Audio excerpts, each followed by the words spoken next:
All right, everybody ready for some top stories and headlines? It is summertime, so that means in most communities it's bright and sunny. Matter of fact, what I'm going to do for you, you're going to watch me on camera. I'm going to pull up the beautiful Phoenix picture now. Take a look at that. Plenty of sunshine here. Completely different picture from Washington, D.C. Matter of fact, I'm going to go back to that picture because it's actually raining even harder now.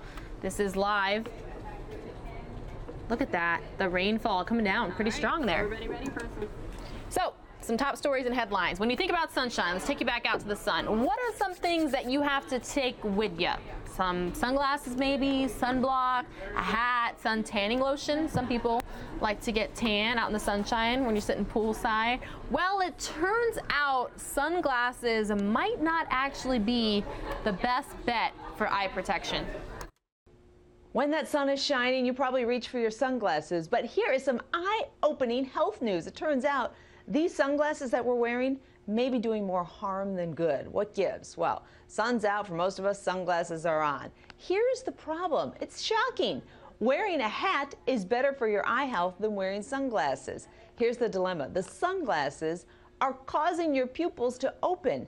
That provides a direct, perfect entry for dangerous rays. During the day, most of the UV is coming from the sun, and if you're wearing really dark sunglasses, even if they're $500 ones, they're dark, your pupils open up wider because it's dark, but all the UV light's coming over your sunglasses this way. So Ken Mitten, the Oakland University Eye Research Institute, says the real solution is to wear a hat. And by the way, when you're buying sunglasses, you don't have to justify buying those expensive sunglasses because it turns out most plastics absorb a lot of ultraviolet light. They all do a pretty good job of it. So the very expensive designer lenses don't necessarily block that much more than regular plastic. But keep in mind, no matter what sunglasses you're wearing, those sun's rays are sneaking in behind your lenses and getting into your eyeballs and could be causing some health damage. With your Fox Medical team, I'm Dina Santafanti. Did she just say you don't need to get the designer lenses? It's a good thing I always swoop up those free sunnies when I get a chance. All right, when you're thinking security and places that you're safe where you kind of have to watch your environment, do you think gas station, do you always like lock your door when you get out to fill up your tank, or just make sure that you don't have any belongings that are within easy reach? Or when you're walking in and out of the gas station, do you kind of look around you to make sure that nobody else is trying to creep up nearby?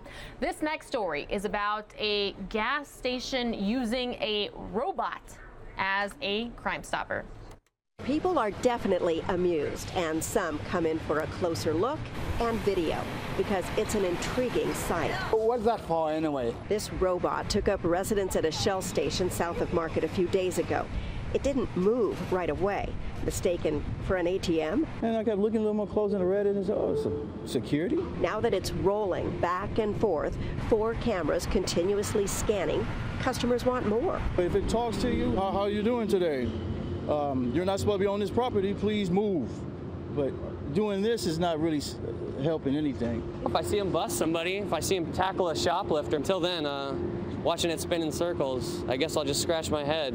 This high-tech Crime Stopper isn't going to chase anyone down. Top speed 3 miles an hour, about the same pace as a person walking. But it is a continuous recording device, 3 feet wide, 400 pounds, and yeah, I'd say about 5 feet tall. They're so confused, because they never seen a robot like this before. Employees don't know, and the station owner wasn't around to explain why, with so much security already, a robot is needed. But this location, 8th and Harrison, does see its share of assault, auto break-ins, and theft. And the robot can call police, which a regular camera doesn't do. The website says it can track 300 license plates in a minute. And track cell phones, too, according to Brian King, who lives next to the gas station and is live streaming the robot and reaction to it. People are thrilled and terrified to see it. And on the web, people are speculating on how long the bot will last before it's brutalized by those who don't like the Big Brother aspect. And it's still unscathed. There's no graffiti on it. There's no other stuff on it. It's doing well. King says the robot has speakers, but it's only made sounds the first night, incessantly. Just this weird synthesizer noise. I wound up tweeting at the company who makes the robot, and they remotely turned off the noise, so I think they're in charge. And if there was an incident, someone would presumably take the wheel again. If someone steals my car, they got the person on film and they got my license plate, so in that way it's safe. For now, though, the robot seems more stunt than superhero. Welcome to the future. It's here. In San Francisco, Deborah Villalone, KTVU. A lot of viewer comments there about that story. They're calling it an egg-shaped robot. Hey, I just had a viewer on YouTube ask me, hey, where do you get free sunglasses? Have you ever been to a city's like Parks and Recs festival or event, like a 5K or a home show or some other event where they're like, here's some freebies? That's where I like to pick up those sunnies, sunglasses, right? A lot of them offer UV protection. In Arizona, everybody wears sunglasses. Okay, I did live in Texas for 5 years, and in a part of Texas where, you know, alligators weren't that uncommon to see or to have to rescue or capture. This next story, though, is about a gator discovered in a Michigan neighborhood. Let's take a watch. This alligator in Allen Park had a homeowner on edge. She discovered it in her backyard in the 15500 block of Horger Avenue Monday afternoon. When she was walking out to her garage, she saw out of the corner of her eye. All she sees is it jumped in the pond, and she's like, what the heck was that? She dialed 911. Someone get the gator. Allen Park PD arrived, but cops don't wrangle reptiles, so they called the Critter Pet Shop. He goes, can we get him out? I said, yeah. So I go, no nut, barehanded, and grab him. Resident gator wrestler Jerry Swantner says this one measured about 3 feet long. And even though it's small, it's still plenty dangerous. I mean, he's got a mouthful of teeth. He's got a ton of teeth, you can see. He's got a ton, so if he was to clamp on, he'd definitely put marks in you, absolutely. See, here they had an alligator in their backyard. What do you make of that? Surprising in Allen Park. We don't have the woods at the end of the street. I'm sure my kids would have been excited to see it. Yeah. Probably heard some screaming. Swantner thinks the gator was someone's pet that either got loose or was abandoned. It's kind of dangerous, especially since we have children that live here. We have my kids that live there. We have young kids that live over here, there, all kinds of kids everywhere. And, you know, it could have ended up in anybody else's backyard, especially with kids. Now, again, that alligator was picked up and is now headed to an alligator sanctuary. In Allen Park, I'm Randy Wembley, and this is The Edge. Speaking of children, let's see some hands up emoji. Anybody parents out there? Anybody have kids? Okay, so do you watch their diet during the summertime, or do you just kind of let them have whatever they want because it's a break from school and it's summer and everybody kind of eats unhealthy during a break, right? Well, turns out you might want to watch the sugar intake your kids get during summertime. Oh, summertime, it turns into sugar time real quick when it comes to the kids. How much more sugar are kids eating during these hot summer months? Well, it's quite a bit. You might be surprised. A new study out of England finds children eat up to 5 times as much sugar during summer than other times of the year. Here are the major culprits. It's what you'd think: soda, juice, ice cream. Almost a third of parents say they're more likely to treat their kids to sugary foods in the summer. And sometimes kids are eating more sugar just because they're bored. Not only should you be aware of the dietary dangers, but this is also the time of year that kids are more lax about brushing their teeth. You know, they go to bed late, they're too tired, they skip brushing, they're up all night playing video games. So what can you do? Well, you can have healthy foods and snacks on hand, maybe some cheese sticks, fruits, veggies, dips. Also, you can make smoothies or ice cream with fruits like frozen bananas. When it comes to drinks, make sure you choose water. And make sure you tell those kids you've got to brush your teeth before you go to bed. With your Fox Medical team, I'm Dina Santafanti. A viewer just said, what is summer without popsicles? Right? I agree with that. The ice cream truck coming by running as a kid, you know, I don't know. I probably ate poorly during the summer breaks when I wasn't getting, you know, school provided lunch. Also, kind of wasn't as active. I was an athlete growing up, so I had a lot of early morning tennis practices, especially my freshman year of high school. And that's because we had to beat the heat. We had to get outside before it got too warm. All right, we're going to be switching gears here. This next top story, pretty important here. It's about a paramedic accused of stealing drugs from an ambulance for himself. Well, state police say a case like this is very frustrating once it's all unraveled, but they also say it shows why it's so important that these potent and potentially deadly drugs are so tightly controlled in ambulances and fire departments. Indiana State Police arrested 41-year-old Jason Howard at his home in Fishers following an investigation that started several months ago. The state police investigation started in late May after Greenwood Fire Department officials discovered evidence that several vials of fentanyl on 2 ambulances had been tampered with. And they say somebody had made several attempts to get into the lockboxes that contained the drugs. You know, there are a lot of protocols in place, a lot of safety measures, because in the wrong hands, this stuff is deadly.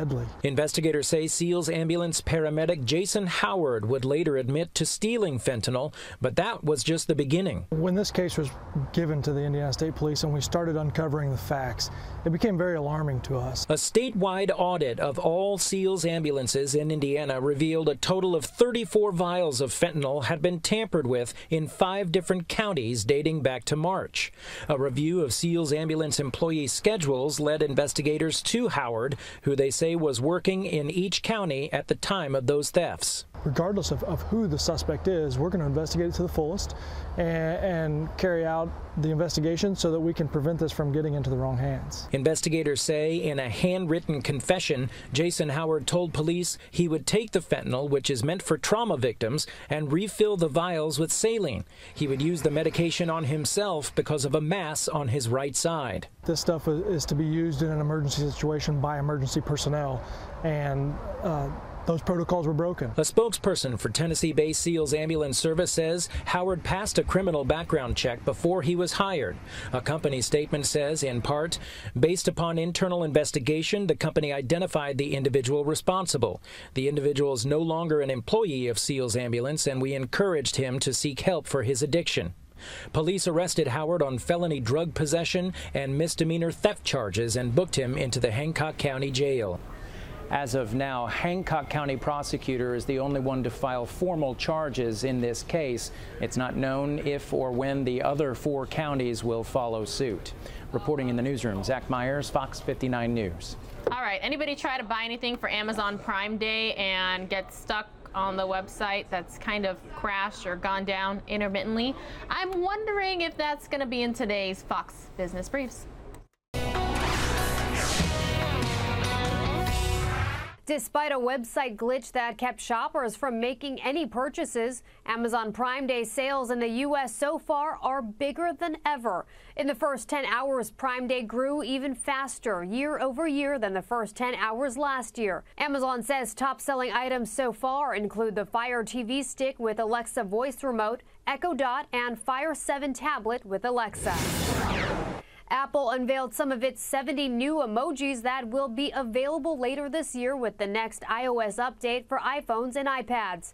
Redheads, along with several other hairstyles, superheroes, and lobsters are just some of the new emojis. And IHOP announced a partnership with the food delivery service DoorDash. 300 IHOP restaurants across the country will soon be able to deliver food to homes.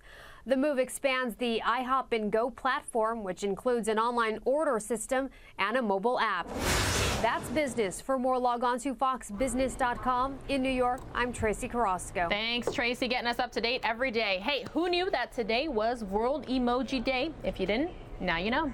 All right, I have one more Fox Medical Team story for you. This next one is about one particular medical facility that seems to prescribe antibiotics more than others.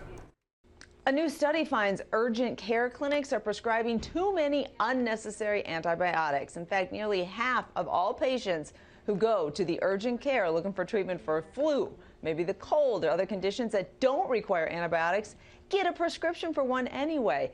That's 3 times as often as antibiotics are prescribed to patients with the same illnesses when you go to a traditional doctor's office. This is according to a study just published. Now, some urgent care clinicians say that patients are demanding. They want their Z-Paks, they want their erythromycin, and if expectations aren't met, they get bad reviews.